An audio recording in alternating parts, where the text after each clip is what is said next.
तो NCERT discussion continue करेंगे आज। ठीक है, कुछ बातें ऐसी हैं जो हो सकता है मैं बताना भूल गया हूँ। ठीक है, तो वो इसमें कवर हो जाएंगे आपके। तो चलिए स्टार्ट करते हैं।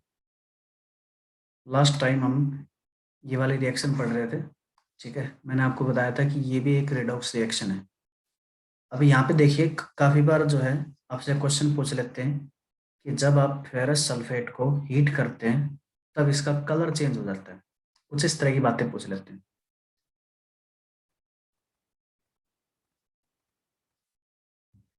हाँ बेटा, बैलेंसिंग के लिए रिएक्शन दी थी।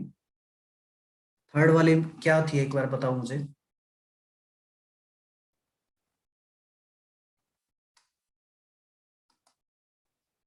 हाँ बेटा, थर्ड वाली रिएक्शन क्या थी एक बार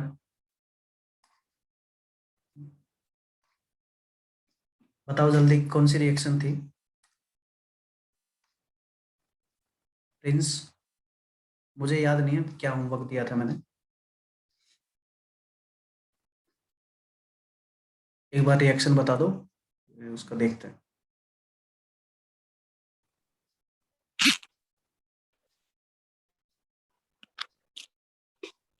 XeF64 negative plus F negative plus H plus equals to XeO3 plus F2 plus H2O. दोबारा बस बोलो बेटा एक बार। XeF64 negative plus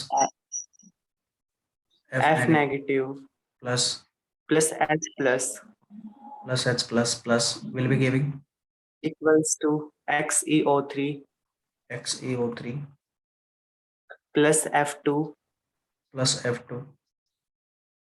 plus H2O. ठीक है बेटा, बैलेंसिंग के लिए दिया था इस ये इक्वेशन। ठीक है, तो सबसे पहले क्या करेंगे, सबसे पहले आप निकालोगे ऑक्सीडेशन नंबर। ठीक है, ऐसे एलिमेंट देखोगे जिनके ऑक्सीडेशन नंबर में चेंज हो रहा है। तो यहाँ पे आप देख सकते हैं कि जेनॉन का ऑक्सीडेशन नंबर क्या आएगा।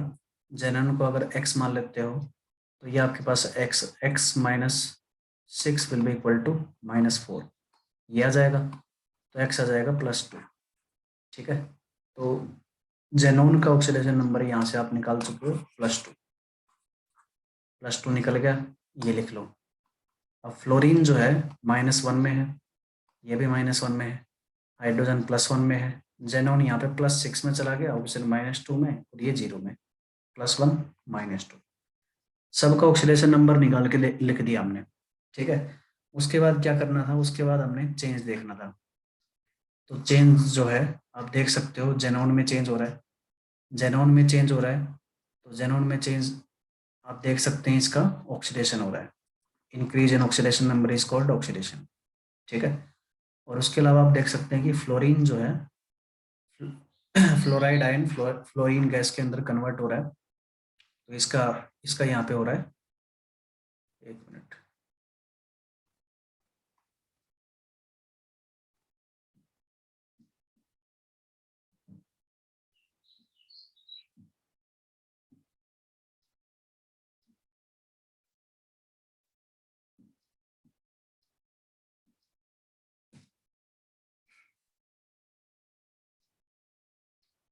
इस इक्वेशन में मुझे लगता है बेटा कुछ गड़बड़ है। यस सर, नहीं आ रही। हाँ, दोनों में ऑक्सीडेशन आ रहा है ना। मैं इसको चेक करता हूँ एक बार। ठीक है, दोनों ऑक्सीडेशन नहीं हो सकते हैं, पॉसिबल ही नहीं है, एक रिडक्शन होना जरूरी है। तो इसको ड्रॉप कर देना, मैं चेक करके नेक्स्ट क्लास में आपको बता दूँ। ठीक है, अभी के लिए कंटिन्यू करते हैं एनसीईआरटी। देखिए, ये इक्वेशन मैंने आपको बताई थी। तो इसमें काफी बार ये पूछ लेते हैं कि जब आप फेरस सल्फेट के क्रिस्टल को हीट करते हो तो ये अपना कलर जो है खो लेता है, खो देता है। तो कुल मिला के जो फेरस सल्फेट के क्रिस्टल होते हैं ना, वो होते हैं आपके पास FeSO4.7H2O। ठीक है, और ये लाइट ग्रीन कलर के सॉलिड होते हैं, लाइट ग्रीन सॉलिड होता है। ठीक है, अब ये जो डॉट करके H2O लिखते हो उसको हम बोलते हैं वाटर ऑफ क्रिस्टलाइजेशन। इसको हम बोलते हैं water of crystallization. Water of crystallization को जनरली हम डॉट करके लिखते हैं, ठीक है। जैसे कि आपने कॉपर सल्फेट का भी फॉर्मूला लिखा होगा, तो कॉपर सल्फेट का फॉर्मूला आप लिखते हो कॉपर सल्फेट डॉट 5H2O, ठीक है। इसका कलर ब्लू होता है, ये आपने पहले पढ़ा होगा, नीला तोता जो है ब्लू कलर का होता है, इसको हम बोलते हैं ब्लू विट्रोइल, ब्लू विट्रोइल, ठीक है। और इसको हम बोलते हैं ग्रीन विट्रोइल, ठीक है बेटा। ये अलग अलग नाम है इनके। तो देखिए, जब आप इस ग्रीन विट्रोइल को हीट करते हो, तो हीट करने पर सबसे पहले ये वाटर ऑफ क्रिस्टलाइजेशन लॉस होता है, ठीक है ना। तो वाटर ऑफ क्रिस्टलाइजेशन लॉस होकर ये बन जाएगा FeSO4 solid plus 7H2O gas, यानी कि पानी बाहर निकल जाएगा यहाँ से, ठीक है। और ये जो FeSO4 सॉलिड बनता है, ये वाइट कलर का होता है, ठीक है बेटा। इसलिए आपसे जो है क्वेश्चन पूछ सकते हैं, जब फेरस क्रिस्टल को हीट किया जाता है तब इनका कलर जो है चेंज हो जाता है या लॉस हो जाता है, ठीक है। तो इस तरह का क्वेश्चन आए तो आप बता देना कि वाटर ऑफ क्रिस्टलाइजेशन होता है, वाटर ऑफ क्रिस्टलाइजेशन निकलने की वजह से इसका कलर चेंज हो जाता है, ठीक है। ये रीजन है इसका। इसी तरह से आप ब्लू विट्रोइल को भी हीट करोगे ना, तो सबसे पहले क्या होगा, कॉपर सल्फेट सॉलिड बन जाएगा और साथ में वाटर बाहर निकल जाएगा, वाटर गैस की फॉर्म में बाहर निकल जाएगा, ठीक है। और ये भी कॉपर सल्फेट कैसा होता है, व्हाइट कलर का सॉलिड होता है, ये दोनों व्हाइट कलर के होते हैं, ठीक है बेटा। आपने इतना ध्यान रखना है। तो ये चीजें काफी बार पूछी ली जाती हैं। इस पैराग्राफ के अंदर यही चीज लिखी हुई है, इसको पढ़ते हैं एक बार। इतना लिख लिया आपने, ये दोनों बातें लिख ली बेटा।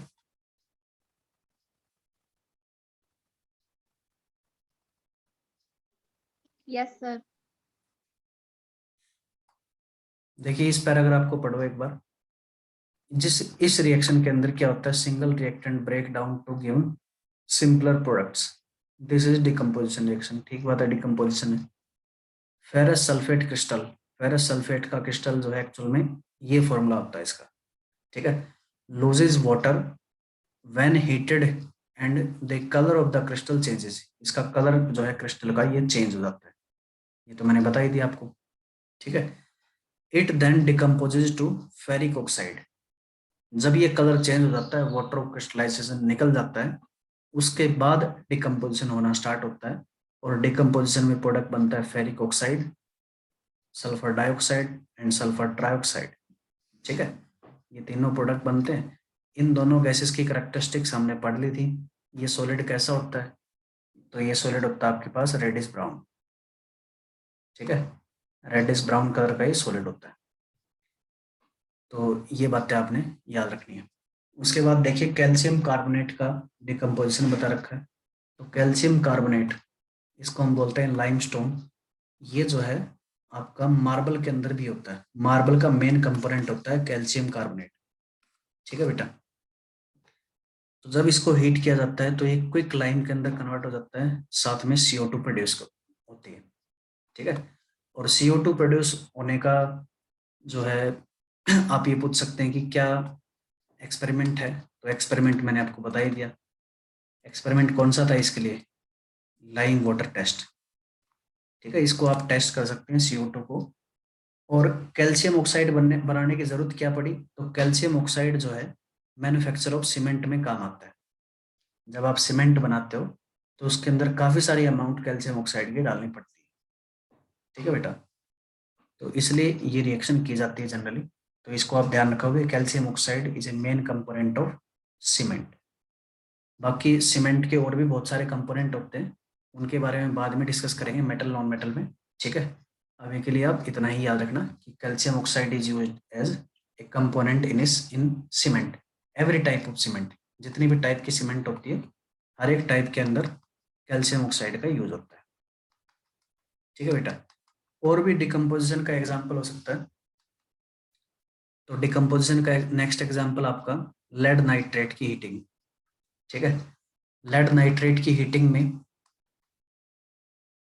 लेड नाइट्रेट की हीटिंग में आपको जो है लेड ऑक्साइड बनता है येलो कलर का सॉलिड, ठीक है। लेड नाइट्रेट वैसे व्हाइट कलर का होता है। Lead nitrate is white colour solid, ठीक है, ये आपका येलो कलर का होता है। और साथ में एक गैस निकलती है जिसको हम बोलते हैं ब्राउन गैस। ये इसका नाम है, इसका नाम ऐसा क्यों है, क्योंकि इसका कलर भी ब्राउन है, ठीक है। ये ब्राउन कलर्ड गैस आपकी बाहर निकलती है जिस भी सिस्टम के अंदर आप इसको हीट कर रहे होते हैं, ठीक है बेटा। साथ में O2 निकलती है, तो ये रिएक्शन काफी इंपॉर्टेंट है, इसको आप याद रखेंगे हमेशा, ठीक है। अब देखिए आगे बढ़ते हैं। नेक्स्ट आपके पास इलेक्ट्रोलाइटिक डिकम्पोजिशन। इलेक्ट्रोलाइटिक डिकम्पोजिशन में ये एक सेटअप आप बना सकते हैं, एक प्लास्टिक मग लेके उसके बॉटम के ऊपर 2 छेद करके, ठीक है, 2 इन्वर्टेड ट्यूब हम लगा सकते हैं, ठीक है, साथ में ग्रेफाइट की रोड हम डाल सकते हैं बड़े आराम से, ठीक है बेटा। अब यहाँ पे ये जो एनोड एंड कैथोड है, ये सबसे इंपॉर्टेंट चीज हो जाती है, ठीक है ना। इलेक्ट्रोलिसिस ऑफ वाटर किया गया है यहाँ पे। ये कैसे करते हैं, एनोड और कैथोड का मतलब क्या होता है, ये एक बार थोड़ा सा समझ लेते हैं। तो देखिए, इलेक्ट्रोलिसिस अपने आप में एक काफी इंपॉर्टेंट टॉपिक है। इसके बारे में थोड़ा एक रफ आइडिया मैं आपको दे देता हूँ, ठीक है। तो ये आप लिख सकते हैं, इलेक्ट्रोलिसिस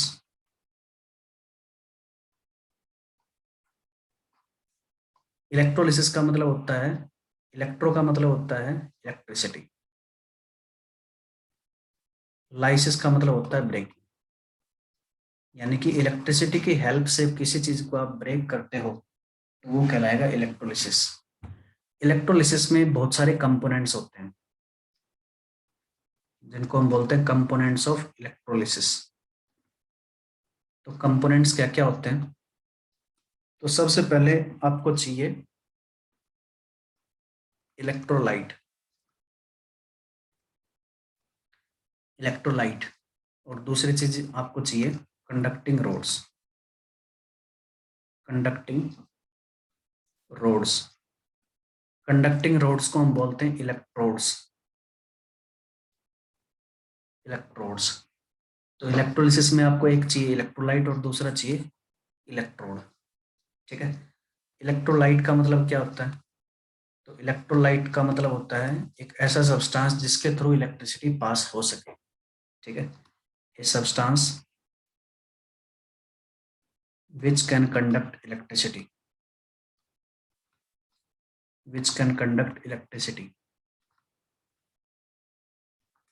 is called electrolyte, ठीक है बेटा। ऐसे सब्सटेंस जिसके थ्रू इलेक्ट्रिसिटी आसानी से कंडक्ट हो सकती है उसको हम बोलते हैं इलेक्ट्रोलाइट, ठीक है। इन एक्वस सॉल्यूशन, ये भी लिख लेना, पानी के अंदर जनरली ऐसी बात करते हैं, इन एक्वस सॉल्यूशन, ठीक है। इसके एग्जाम्पल क्या है, तो इसके एग्जाम्पल हो सकते हैं आपके, अगर मान लीजिए पानी में आप एसिड डालते हो तो एसिड जो है आयंस के अंदर ब्रेक हो जाते हैं और आयंस इलेक्ट्रिसिटी कंडक्ट कर सकते हैं। तो एसिड, ठीक है, बेस और सोल्ट, अगर इनको आप पानी में डालते हो तो ये सारे के सारे क्या कहलाएंगे, इलेक्ट्रोलाइट कहलाएंगे। इलेक्ट्रोलाइट की एक दूसरी डेफिनेशन और है, which can break into ions, which can break into ions in an aqueous solution। इस तरह के सब्सटेंस को हम क्या बोलते हैं, इलेक्ट्रोलाइट बोलते हैं। जैसा कि आपने पढ़ाई है कि किसी भी सोल्ट को आप पानी में, मतलब पानी में डालोगे, NaCl को मान लीजिए आपने पानी में डाल दिया तो ये क्या होगा, Na plus aqueous and plus Cl minus aqueous के अंदर कन्वर्ट हो जाएगा, ठीक है। तो ये क्या हो गया, आयंस के अंदर ब्रेकिंग हो गया इसका, इसको हम बोलते हैं इलेक्ट्रोलाइट। तो इस तरह की चीज आपको चाहिए, पहली चीज है। और दूसरी चीज आपकी इलेक्ट्रोड। तो इलेक्ट्रोड का मतलब क्या होता है, इलेक्ट्रोड का मतलब सिंपल मतलब है कंडक्टिंग रोड्स होती हैं, ठीक है। Electrodes, electrodes are conducting rods, ये सिंपली कंडक्टिंग रोड्स होती हैं, ठीक है। अब देखिए, आपको इलेक्ट्रिसिटी पास करवानी किसी भी सॉल्यूशन से टू ऑब्टेन इलेक्ट्रोलिसिस। अगर कोई चीज आपको इलेक्ट्रोलाइज करनी है तो ऑब्वियसली आपको इलेक्ट्रिसिटी पास करवानी पड़ेगी। तो पास करवाने के लिए जो सब्सटेंस या जो जो रोड हम यूज करते हैं उनको हम बोलते हैं इलेक्ट्रोड्स, ठीक है। जनरली ये जो है ग्रेफाइट की होती है या किसी भी तरह के मेटल की होती है, ठीक है ना। अब देखिए इलेक्ट्रोड जो है ये नेचर के हिसाब से दो तरह के होते हैं। Electrodes are of two type on the basis of nature of process. Nature of process के हिसाब से दो तरह के इलेक्ट्रोड होते हैं, एक को हम बोलते हैं एनोड और दूसरे को हम बोलते हैं कैथोड। अब ये चीजें ऐसी हैं जो आप बहुत अच्छे से रिलेट कर पाओगे। Anode is the electrode, anode is the electrode where oxidation takes place, where oxidation takes place। Anode एक ऐसा इलेक्ट्रोड है जिसके ऊपर ऑक्सीडेशन होता है। अब आप इसको रिलेट कर पाओगे कि मैं ये बातें क्यों बता रहा हूँ। कैथोड एक ऐसा इलेक्ट्रोड होता है जिसके ऊपर रिडक्शन होता है। Cathode is the electrode where reduction takes place, जिसके ऊपर रिडक्शन होता है उसको हम बोलते हैं कैथोड, ठीक है। तो आप इसको कनेक्ट कर पाओगे अभी, ठीक है बेटा। इसका एक सिंपल सा बेसिक आइडिया मैं आपको बता देता हूँ किस तरह से करते हैं। एक कंटेनर लिया हमने, मान लीजिए, ठीक है। एक कंटेनर लिया, एक कंटेनर के अंदर हमने क्या किया, सबसे पहले तो इलेक्ट्रोलाइट डाला। इलेक्ट्रोलाइट मान लेते हैं यहाँ पे मोल्टन NaCl डाल दिया आपने, ठीक है।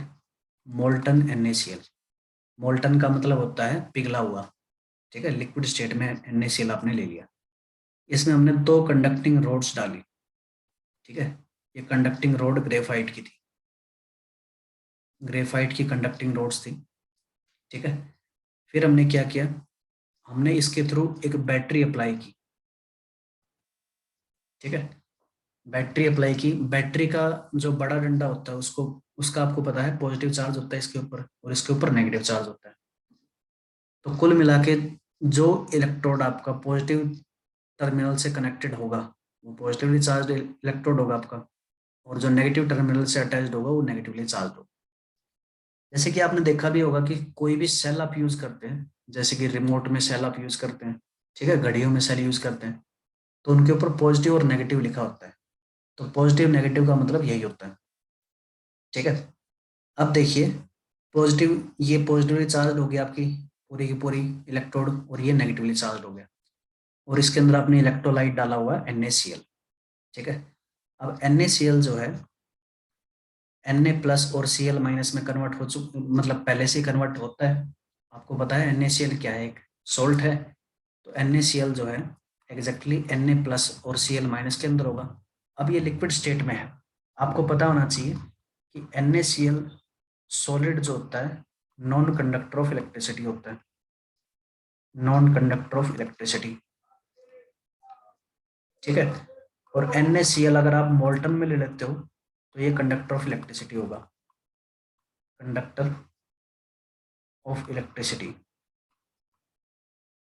ये कंडक्टर क्यों हो जाता है, क्योंकि यहाँ पे आयंस मूव कर सकते हैं।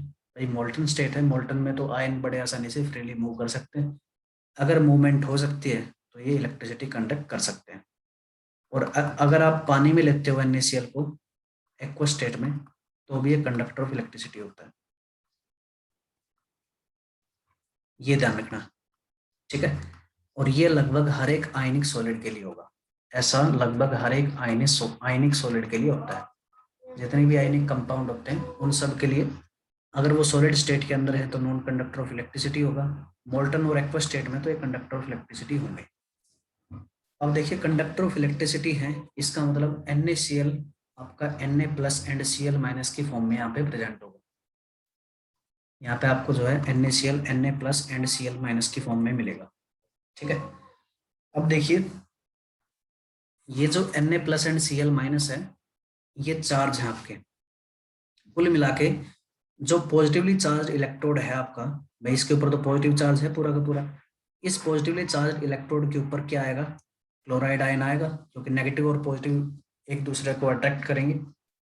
और पॉजिटिव क्या करेगा, पॉजिटिव नेगेटिव की तरफ जाएगा, ये इस तरफ चला जाएगा, ठीक है। अब देखिए, एक इलेक्ट्रोड के ऊपर क्लोराइड आयन गया, ठीक है। अब आपको ये भी पता होना चाहिए कि ये जो बैटरी आपने लगाई है, इसमें इलेक्ट्रॉन्स की मूवमेंट इस तरफ होती है, ठीक है। इलेक्ट्रॉन्स की मूवमेंट इस तरफ होती है और करंट की मूवमेंट इसकी उल्टी होती है, ठीक है ना।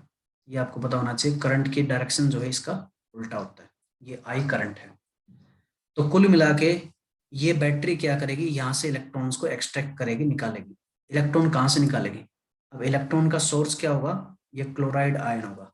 अगर इससे इलेक्ट्रॉन निकल जाते हैं तो ये बन जाएगा क्लोरीन गैस, ठीक है। Chloride ion exactly chlorine gas सबसे पहले नहीं बनता है, ये मैं लिख देता हूँ। सबसे पहले देखिए यहाँ पे आपके पास बनेगा क्लोरीन, ठीक है, एटॉमिक क्लोरीन बनेगा। अब एटॉमिक क्लोरीन जो है ये काफी अनस्टेबल होता है, तो एटॉमिक क्लोरीन क्या करेंगे, दो क्लोरीन मिलके क्लोरीन गैस बना लेंगे, ठीक है। तो मैं डायरेक्टली लिख रहा हूँ इसको, यहाँ पे इसको आप बैलेंस भी कर सकते हैं। दो क्लोराइड आयन जो है क्लोरीन गैस में कन्वर्ट हो जाएंगे, दो इलेक्ट्रॉन निकाल देंगे यहाँ से, ठीक है। अब ये प्रोसेस क्या कहलाएगा? इस प्रोसेस को आप बोल सकते हो ऑक्सीडेशन, ठीक है। और ऐसा इलेक्ट्रोड जिसके ऊपर ऑक्सीडेशन होता है उसको हम क्या बोलते हैं? एनोड बोलते हैं। ऐसा इलेक्ट्रोड जिसके ऊपर ऑक्सीडेशन हो उसको हम क्या बोलेंगे? एनोड बोलेंगे। तो ये वाला इलेक्ट्रोड आपका एनोड कहलाएगा। अब इस वाले इलेक्ट्रोड के ऊपर क्या होगा? Na+ आएगा। अब यहाँ पे देखिए इलेक्ट्रॉन्स की मूवमेंट किस तरफ है? लेफ्ट टू राइट है। तो कुल मिला के यहाँ पे इलेक्ट्रॉन जाएंगे। अब Na+ क्या करेगा? इलेक्ट्रॉन को खींचेगा और ये आपका सोडियम मेटल के अंदर कन्वर्ट हो जाएगा, ठीक है। इस तरह से जो है ये प्रोसेस होता है। इन दोनों को आप ऐड कर दोगे, दोनों को ऐड करने के इलेक्ट्रॉन्स के जो है नंबर बराबर होना चाहिए।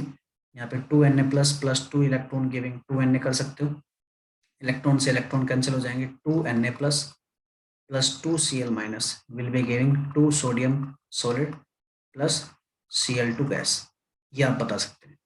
अब ये सोडियम जो है किसके ऊपर होगा? तो ये रिडक्शन प्रोसेस है, रिडक्शन किसके ऊपर होता है? कैथोड के ऊपर होता है, ठीक है। तो ये वाला इलेक्ट्रोड आपका क्या कहलाएगा? कैथोड कहलाएगा, ठीक है बेटा। तो कुल मिला के सोडियम आपका कैथोड के ऊपर आएगा और क्लोरीन आपका एनोड के ऊपर आएगा। तो कुल मिला के ये रेडॉक्स रिएक्शन एक तरह से। अब आपको ये भी लग रहा होगा कि भाई ये रिएक्शन तो हमने उल्टी करवा दी, क्लोरीन की तो टेंडेंसी होती है इलेक्ट्रॉन को गेन करने की और सोडियम की टेंडेंसी होती है इलेक्ट्रॉन को लॉस करने की। तो बिल्कुल ठीक सोच रहे हो। यहाँ पे हम क्या कर रहे हैं, एक एक्सटर्नल सोर्स अप्लाई कर रहे हैं टू रिवर्स दैट रिएक्शन, ठीक है। आप सोच के देखो कि भाई हम जो सोडियम मेटल लैब के अंदर यूज करते हैं, सोडियम मेटल, वो कहाँ से निकाला होगा हमने? सोडियम मेटल तो बहुत ज्यादा रिएक्टिव होता है, नेचर के अंदर NaCl की फॉर्म में प्रेजेंट होता है, ठीक है। तो हम क्या करते हैं, समुद्र के पानी से NaCl निकालते हैं, पानी को इवेपोरेट करके, ठीक है। और पानी को, हाँ बेटा दोबारा बताएंगे पूजा, कोई दिक्कत नहीं है। ये बात समझ लो कि सोडियम जो है, मैंने आपको बताया था, काफी ज्यादा रिएक्टिव मेटल होता है, ठीक है। ये हमेशा इलेक्ट्रॉन को लॉस करने की टेंडेंसी रखता है। लेकिन जो आप लेबोरेटरी के अंदर सोडियम यूज करते हो वो निकाला कैसे गया होगा? तो निकाला गया होगा एक्सटर्नल सोर्स अप्लाई करके, एक बैटरी अप्लाई करके, ठीक है। तो ये बैटरी क्या करती है, किसी भी रिएक्शन को उल्टा कर देती है, ठीक है ना। कोई भी रिएक्शन हो रही है आपकी, कोई भी रिएक्शन पॉसिबल है, उसको हम उल्टा कर देते हैं इस प्रोसेस से। इसको हम बोलते हैं इलेक्ट्रोलिसिस, ठीक है। अब खुद ही सोच के देखो, वाटर से वाटर का इलेक्ट्रोलिसिस करके हम हाइड्रोजन और ऑक्सीजन गैस बना रहे हैं। तो ये काम जो है बहुत मतलब एनर्जी रिक्वायरमेंट रखेगा, और हाइड्रोजन गैस और ऑक्सीजन गैस बनाना इतना आसान काम नहीं होता फ्रॉम वाटर, ठीक है। लेकिन हम कर सकते हैं बाय इलेक्ट्रिसिटी। तो ये आपका इलेक्ट्रोलिसिस है। इसमें बेटा आप ये बताओ सबसे पहले कि कौन सा पार्ट आपको समझ में नहीं आया? बताइयो। क्या बेटा? पूरा का पूरा दोबारा बताना है। इलेक्ट्रोलाइसिस के और एप्लीकेशन बताना सर, मतलब कहाँ कहाँ यूज कर सकते हैं। बेटा इलेक्ट्रोलिसिस की बहुत सारी एप्लीकेशन है, एक तो ये एप्लीकेशन है, दूसरी एप्लीकेशन हो सकती है हम कॉपर की रिफाइनिंग में भी इसको यूज करते हैं। कॉपर आपको प्योर जब निकालना होता है तो उसकी रिफाइनिंग में हम यूज करते हैं, ठीक है। इसके अलावा आपकी बाइसिकल देखी होंगी आपने, साइकिल बाइसिकल कुछ भी बोल सकते हो। तो साइकिल के मोस्टली जो हैंडल होते हैं ना, ठीक है, ये जो हैंडल होते हैं, तो ये हैंडल बड़े चमकीले होते हैं, शाइनी होते हैं। तो ये जो शाइनी सरफेस है ना, चमकीला सरफेस, वो इलेक्ट्रोलिसिस से ही उसके ऊपर लगाया गया होता है। ठीक है बेटा, इलेक्ट्रोलिसिस का ही काम है वो सारा का सारा, ये इसका यूज बोल सकते हो। उसके सर ये अलावा कोरोड नहीं होता कभी? नहीं बेटा, करोड़ नहीं होता, ये बहुत कम होता है, मतलब हर एक चीज करोड़ होती है बेटा, लेकिन बहुत कम होता है, इसलिए मैं बोल रहा हूँ नहीं होता है। ठीक है, बहुत कम पॉसिबिलिटी है इसकी करोड़ होने की। आप देखोगे बहुत ही शाइनी सरफेस होता है, तो ये इलेक्ट्रोलिसिस से अचीव किया गया होता है। ठीक है, उसके अलावा आपने देखा होगा कि कुछ जो है, ऐसा बोल सकते हो कि आपके पास कुछ ज्वेलरी होती है, ठीक है, जो कि नकली होती है, लेकिन गोल्डन उनका सरफेस आपको मिलता है। तो उनके ऊपर क्या करते हैं, इलेक्ट्रोप्लेटिंग कर देते हैं, इसको हम बोलते हैं इलेक्ट्रोप्लेटिंग। ठीक है, तो इलेक्ट्रोप्लेटिंग करके हम किसी भी आर्टिकल के ऊपर कोई भी चीज चिपका सकते हैं। मान लीजिए सिल्वर का आर्टिकल है, उसको गोल्ड कलर देना हमने, तो सिल्वर के आर्टिकल के ऊपर गोल्ड हम जो है बड़े आसानी से इलेक्ट्रोलिसिस प्रोसेस से उसके ऊपर लगा सकते हैं। ठीक है, और भी बहुत सारी चीजें पढ़ेंगे इससे रिलेटेड, लेकिन अभी के लिए इतना ही पढ़ना है। ठीक है, मुझे ये बताओ कि ये बात आपको समझ में आई या नहीं आई। इलेक्ट्रोलिसिस क्या होता है, इलेक्ट्रोड क्या होते हैं, इलेक्ट्रोलाइट क्या होता है, ठीक है, और एनोड और कैथोड के ऊपर कौन कौन से प्रोसेस होते हैं, ये बात आपको समझ में आई? हाँ बेटा।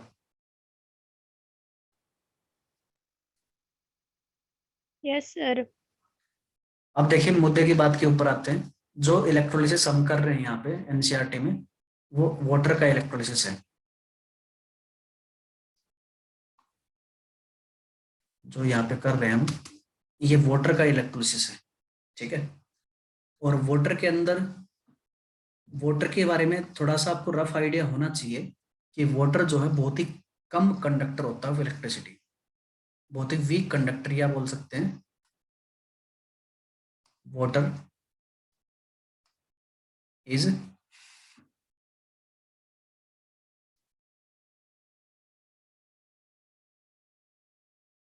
very less conductor of electricity.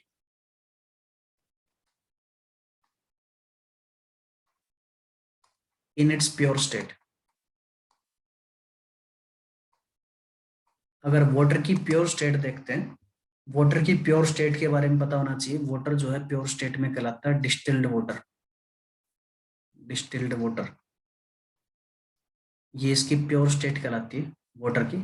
ठीक है, तो देखिए डिस्टिल्ड वाटर जो होता है उसके अंदर आयंस बनने की प्रोबेबिलिटी बहुत कम होती है। ठीक है, तो इसी की वजह से ये एक इलेक्ट्रोलाइट की तरह काम नहीं कर पाएगा, इलेक्ट्रिसिटी को भी कंडक्ट बहुत कम कर पाता है। तो जब भी आपको इसको, इस एक्सपेरिमेंट को करना होता है, तो आप क्या करते हो, या तो कोई एसिड डालते हो। ठीक है, आप क्या करते हो, इसके अंदर कोई एसिड डालते हो एक्स्ट्रा। एसिड केवल इसीलिए डालते हैं ताकि इसकी कंडक्टिविटी बढ़ जाए। अगर करंट कंडक्ट होगा ही नहीं तो इलेक्ट्रोलिसिस भी नहीं होगा। ठीक है, ये बात ध्यान रखनी है आपने, अगर करंट कंडक्ट नहीं होगा तो इलेक्ट्रोलिसिस भी नहीं होगा। तो इसलिए इस एक्टिविटी में आप पढ़ना, आपको मिलेगा कहीं ना कहीं H2SO4 डाला हुआ। देखो ये लिखा हुआ है इस पार्ट के अंदर, fill the mug with water such that the electrodes are immersed. Electrode जो है आपके पानी के नीचे आ जाए पूरे के पूरे। Add a few drops of dilute sulphuric acid to the water. Dilute sulphuric acid डालने का मतलब केवल इतना है कि ये जो पानी है इसको आपने इलेक्ट्रोलाइट बनाना है। ठीक है, तो देखिए यहाँ पे H2SO4 का आपको पता लग गया क्या बनता है। अब यहाँ पे जब ये प्रोसेस किया जाता है तो एनोड के ऊपर ऑक्सीजन मिलता है और कैथोड के ऊपर हाइड्रोजन गैस मिलता है। ये किस तरह से होता है ये भी आपको थोड़ा समझना पड़ेगा। ठीक है, तो मैं दोबारा से व्हाइट बोर्ड के ऊपर आ रहा हूँ। तो कुल मिला के यहाँ पे H2O लिया आपने और उसके अंदर few drops of dilute H2SO4 डाला है। ठीक है, फिर उसके बाद आप इलेक्ट्रिसिटी अप्लाई करते हैं और ये कन्वर्ट हो जाता है H2 gas and O2 gas के अंदर। H2 गैस आपका कैथोड भी बनता है और O2 गैस आपका एनोड भी बनता है। ठीक है, अब देखिए ये प्रोसेस कैसे होता है, थोड़ा सा समझ लेते हैं। ये जो आपका एनसीईआरटी में दिया हुआ था, ये थोड़ा सा अलग तरीके से दिया हुआ था, ठीक है। मैं थोड़ा सा अलग तरीके से बता रहा हूँ आपको। वही तरीका हम क्या करते हैं, एक बड़ा सा कंटेनर लेते हैं, 2 इलेक्ट्रोड लगाते हैं, ठीक है, और बैटरी अप्लाई करते हैं। बैटरी अप्लाई कर दिया आपने, ठीक है। इसके ऊपर पॉजिटिव चार्ज आएगा और इसके ऊपर नेगेटिव चार्ज आएगा। अब देखिए इसके अंदर आपने क्या डाला है, H2O डाला है, ठीक है बेटा। H2O तो है ही साथ के साथ, साथ में आपने यहाँ पे H प्लस भी डाला है। H प्लस कहाँ से आया, H2SO4 से। आपको पता होना चाहिए H2SO4 इज स्ट्रॉन्ग इलेक्ट्रोलाइट, ठीक है। स्ट्रॉन्ग इलेक्ट्रोलाइट का मतलब होता है जिनका 100% डिसोसिएशन हो जाता है। ऐसा इलेक्ट्रोलाइट जिसका 100% डिसोसिएशन हो जाए उसको हम बोलते हैं स्ट्रॉन्ग इलेक्ट्रोलाइट। तो ये कन्वर्ट हो जाता है 2H plus plus SO4 2 negative के अंदर, ठीक है। अब देखिए साथ के साथ H2O का भी थोड़ा बहुत डिसोसिएशन होता है। H2O भी ये कन्वर्ट हो जाता है H plus and OH minus ion के अंदर, ठीक है। तो कुल मिला के आपके पास इस कंटेनर के अंदर आपको बहुत सारी चीजें मिलने वाली हैं। उन चीजों में से सबसे पहली चीज आपने H प्लस डाला था अलग से, है ही, ठीक है। दूसरा SO4 2 नेगेटिव H2SO4 से आया था, वो भी है साथ में। तीसरा आपके पास OH माइनस भी निकला हुआ है H2SO, ये H2O की डिसोसिएशन से, ठीक है। तो ये 3 चीजें हैं आपके पास। अब मुझे आप बता सकते हो कि नेगेटिव आयन किस तरफ जाएगा और पॉजिटिव आयन किस तरफ जाएगा। तो डेफिनेटली पॉजिटिव आयन जो है इस तरफ जाएगा, नेगेटिव चार्ज की तरफ। अब यहाँ से आप बता सकते हैं कि इलेक्ट्रॉन इस डायरेक्शन में आ रहे हैं, तो डेफिनेटली H प्लस क्या करेगा, एक इलेक्ट्रॉन को गेन करेगा और H2 गैस में कन्वर्ट हो जाएगा। सबसे पहले ये H2 गैस में कन्वर्ट नहीं होता है, हाइड्रोजन एटम के अंदर कन्वर्ट होता है। Hydrogen atom is very unstable, तो ये दूसरे एक हाइड्रोजन एटम के साथ कंबाइन करके हाइड्रोजन गैस प्रोड्यूस करता है, ठीक है।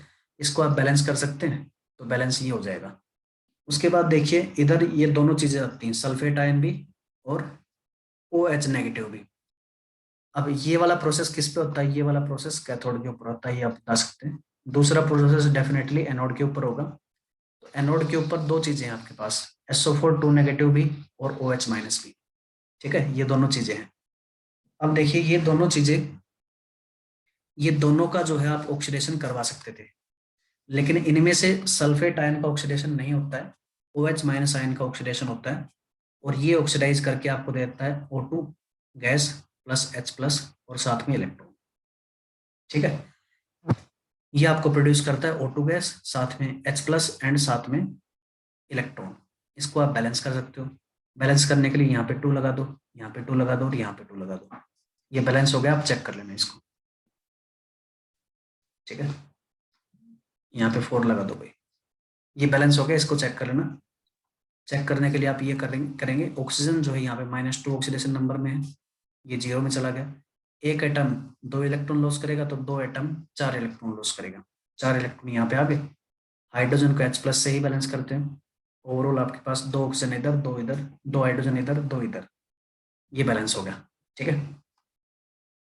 इस तरह से आप बैलेंस कर सकते हैं।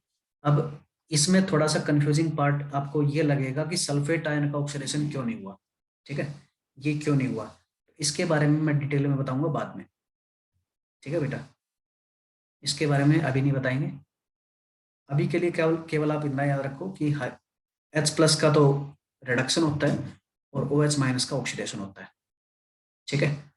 अब यहाँ पे आप डायरेक्टली देख के बता सकते हैं कि एनोड के ऊपर क्या बन रहा है। एनोड के ऊपर ऑक्सीजन गैस बन रही है और कैथोड के ऊपर क्या बन रहा है, कैथोड के ऊपर आपकी हाइड्रोजन गैस बन रही है, ठीक है बेटा।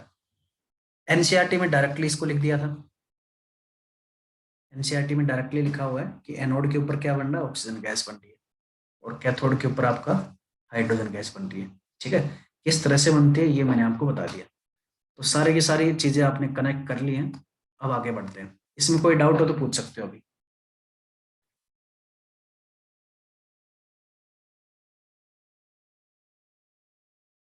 इसमें अगर कोई भी डाउट हो तो पूछ सकते हो।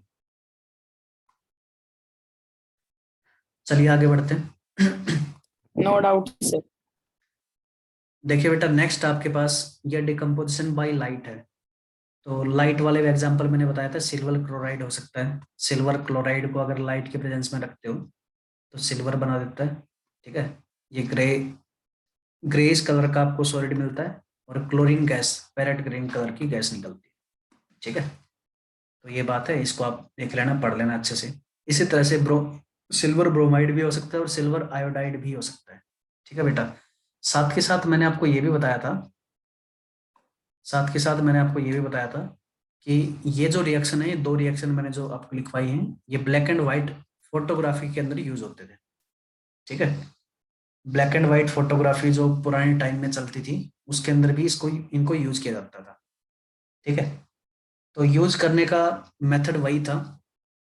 हम क्या करते थे, एक कैमरा होता था, कैमरे में हम क्या एक जो है फिल्म लगाते थे, इस तरह से रोल सिलेंड्रिकल फिल्म होती थी। ठीक है, उस फिल्म के ऊपर AGBR एंड AGCR की कोटिंग होती थी। तो हम क्या करते थे, इसके अंदर बैटरी यूज करते थे, बैटरी से फ्लैश इस्तेमाल करते थे। ठीक है, और वो फ्लैश जो है फोटोग्राफिक इम्पैक्ट प्रोड्यूस करती थी। ठीक है, तो कुल मिला के हम AGBR या AGCL के ऊपर लाइट डालते थे, जिसकी वजह से ये सारे के सारे फोटोग्राफिकल इफेक्ट प्रोड्यूस होते हैं। ठीक है, अब एग्जैक्टली ये कैसे होता है, ये समझना काफी मतलब ट्रिकी है, मुश्किल है। ठीक है, कभी मौका मिला बाद में तो इसको पूरा जो है प्रेजेंटेशन बना के इसको समझाऊंगा अच्छे से। ठीक है, अभी के लिए केवल इतना ही याद रखना कि इन मटेरियल को वहां पे यूज करते थे। तो ये बात है इसके अंदर। उसके बाद देखते हैं यहाँ पे, ये ध्यान रखना कि ये डिकम्पोजिशन रिएक्शन है, इनके अंदर मोस्टली एंडोथर्मिक रिएक्शन होती है। ठीक है, कभी कभी एक्सोथर्मिक भी हो सकती है, उसके एग्जाम्पल मैंने आपको बता दिए थे। ठीक है बेटा, उसके बाद ये देख लेना, ये करके देख, ये एक बार पढ़ के देखना। ठीक है, एक्टिविटी वैसे बता रखी है इसने, एक्टिविटी करने के लिए देखेंगे इसको करके कभी स्कूल में आके। उसके बाद देखिए ये क्वेश्चन है, क्वेश्चन में आपको दिया गया एक solution of a substance x is used for white wash. White wash में क्या यूज करते हैं, तो व्हाइट वॉश में कैल्शियम हाइड्रोक्साइड यूज करते हैं, बताया था मैंने आपको। ठीक है, सब्सटेंस क्या होता है, सब्सटेंस कैल्शियम ऑक्साइड को आप यूज करते हो, पानी में डालते हो कैल्शियम हाइड्रोक्साइड बनता है। Right the reaction of substance x with water, calcium oxide plus H2O calcium hydroxide बन जाएगा। ठीक है, ये आप बता सकते हो। उसके बाद सेकंड क्वेश्चन, बेटा टाइम होने वाला है। ठीक है, तो सेकंड क्वेश्चन भी एक बार आप करके देखेंगे। ये पूछ रहा है कि एक्टिविटी नंबर 1.7 में जो गैस है वो डबल निकलती है as compared to other gas. ठीक है, तो ये कैसे होता है वो आपने बताना है। तो एक्टिविटी नंबर 1.7 लगभग